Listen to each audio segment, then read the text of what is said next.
Bonjour à tous, une nouveauté Macintosh chez Son Ultime, le RS200. Il vient tout juste d'arriver, donc on va le découvrir ensemble. C'est un nouvel appareil d'une nouvelle configuration que Macintosh commence tout juste à commencer à designer. C'est en fait ce qu'on appelle un appareil tout intégré. OK. Puis dans l'appareil tout intégré, c'est quoi qu'on retrouve là-dedans, entre autres? Écoute, la particularité, c'est que dans un système de son, il y a définitivement différentes sections. Tu sais, si on regarde un système concrètement, par exemple, ici, il y a différents systèmes en un, mais le principe reste le même. On se trouve à avoir des équipements qui vont agir comme une source. Ça peut être un streamer, un ordinateur, lecteur CD ou autre. Un système de préamplification, un système d'amplification de puissance et aussi qu'un jeu de haut-parleurs. Donc, une fois qu'on additionne chacune de ces composantes-là, on se trouve à concrètement obtenir un système de son à part entière.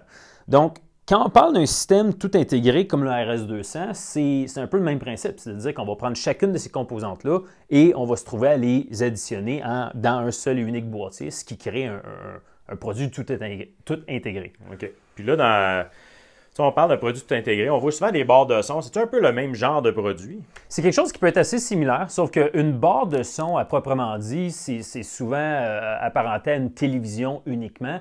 Donc, c'est une barre, encore une fois, intégrée, où est-ce qu'il va y avoir chacune des composantes pour fonctionner spécifiquement avec une télévision.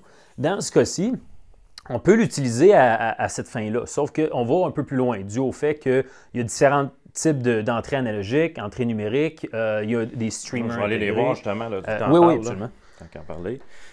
Donc, si on fait juste regarder de ce côté-ci, il y a des choses qu'on peut voir, il y a d'autres choses qu'on ne peut pas voir. Mais si on regarde, par exemple, on se trouve à voir qu'il y a une entrée USB pour un ordinateur, il y a une entrée optique pour utiliser le optic out d'une télévision pour obtenir le signal sonore sorti d'une TV.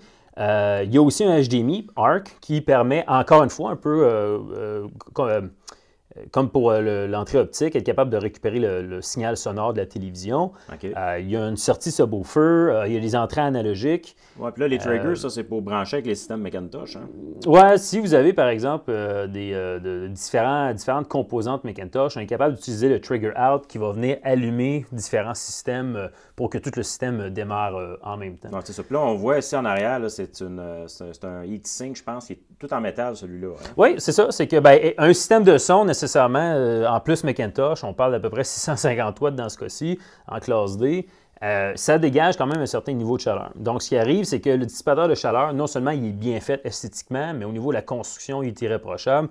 Comme tu viens de le mentionner, c'est un gros bloc d'aluminium fraisé. Donc, on est capable d'avoir quelque chose qui est fonctionnellement bien fait, mais aussi qui est esthétiquement bien réalisé. Là, dans le fond, c'est parce que l'amplificateur est dedans, puis ça nous permet justement de bien dissiper pour pas qu'il y ait de surchauffe. Exactement. OK. Puis là, il y a des haut-parleurs là-dedans aussi, hein, si on peut les regarder. Là. Oui, oui, absolument. Du fait que c'est un système intégré, il faut nécessairement qu'il y ait quelque chose qui produise le son.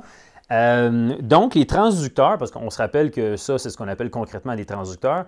Les transducteurs sont dérivés des séries de haut-parleurs haut de gamme chez Mac. Par exemple, les Twitter et les mid-range sont issus du XR100 et on se trouve à avoir un driver de base qui est sur le dessous. C'est ça. Fait que donc 2 drivers de base, 4 mid-range, puis 2 Twitter. Là. Exact, c'est bien ça. C'est ça. Là, la vitre, c'est vraiment une vitre, là. C'est pas un plastique, c'est celle-là. Là. Non, c'est vraiment du verre et il faut prendre en considération que Macintosh, regarde, on fait juste regarder les autres composantes, ils ont toujours le même design de base. C'est en fait ce qui a fait, entre autres, la signature légendaire de Mac, où est-ce que non seulement c'est des appareils qui jouent incroyablement bien, d'ailleurs, c'est pour ça qu'ils sont réputés au niveau de leur signature sonore, mais aussi côté esthétique. Donc, le RS200, définitivement, il fallait être capable de réaliser un produit qui avait non seulement le son Macintosh, mais aussi le look Macintosh. Puis avec la façade qu'on a juste ici, disons qu'on retrouve exactement ce qui devait être fait. Oui, c'est ça, c'est réussi, là, on voit très bien. Pour ce qui est de l'application, comment qu'on l'utilise dans le fond, cet appareil-là? Là, c'est un peu la question que tout le monde va se poser. Là. Écoute, il y a le fait que ce soit un tout en un et qu'il y a autant d'input, d'output et de modules intégrés, on est capable d'utiliser pour beaucoup d'applications différentes. Donc, on peut brancher la télé comme tu as mentionné tantôt. Oui, par exemple, on pourrait brancher la télévision de deux façons, soit avec le HDMI ARC ou avec la sortie optique, qui permet Donc, quand on écoute quoi que ce soit à la télévision, au lieu d'utiliser les haut-parleurs de la télévision, on va utiliser le RS200 comme système de son complet. OK. Il se trouve à avoir, par exemple, trois plateformes de système de streaming. Donc, on peut utiliser, par exemple, le AirPlay 2.0 de Apple, ce qui permet de prendre, par exemple, le son d'un iPad, d'un iPhone, d'un Mac, whatever, chez Apple, et de l'envoyer sans fil, le son, dans la RS200. On peut avoir le Bluetooth également, qui est un peu le même principe, mais je ne vais pas trop élaborer là-dedans, mais le Bluetooth, on va l'utiliser plus quand on est dans... Par exemple, on veut l'utiliser, exemple, en camping d'un motorisé ou d'une roulotte, où est-ce qu'on n'a pas nécessairement un réseau local avec un routeur. Okay. On va être capable d'utiliser le Bluetooth à cet océan-là.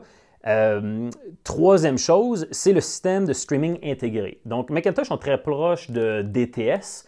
Et DTS ont créé leur propre plateforme de streaming qui s'appelle le DTS PlayFi. Donc, le PlayFi se trouve à être préinstallé dans la RS200. Et une fois qu'on le déballe, on l'installe, tout ce qu'on a à faire, c'est de télécharger l'application de DTS PlayFi sur un Android, appareil intelligent Apple ou quoi que ce soit. Et on est capable de l'utiliser immédiatement pour faire du streaming audio, pour de la radio, de la musique en continu. On peut même prendre des abonnements sur Spotify, Tidal et d'autres distributeurs de musique. Bon, fait que dans le fond, c'est une machine qui est vraiment complète, puis les gens ont juste à nous appeler pour avoir plus d'informations à ce sujet-là. Oui, exact. Que ce soit pour venir ici faire des écoutes, des comparaisons, ou nous appeler, ou en fait, tout simplement nous contacter pour avoir plus d'informations. Tout le monde est bienvenu, bien évidemment. Merci, Nicolas. Merci.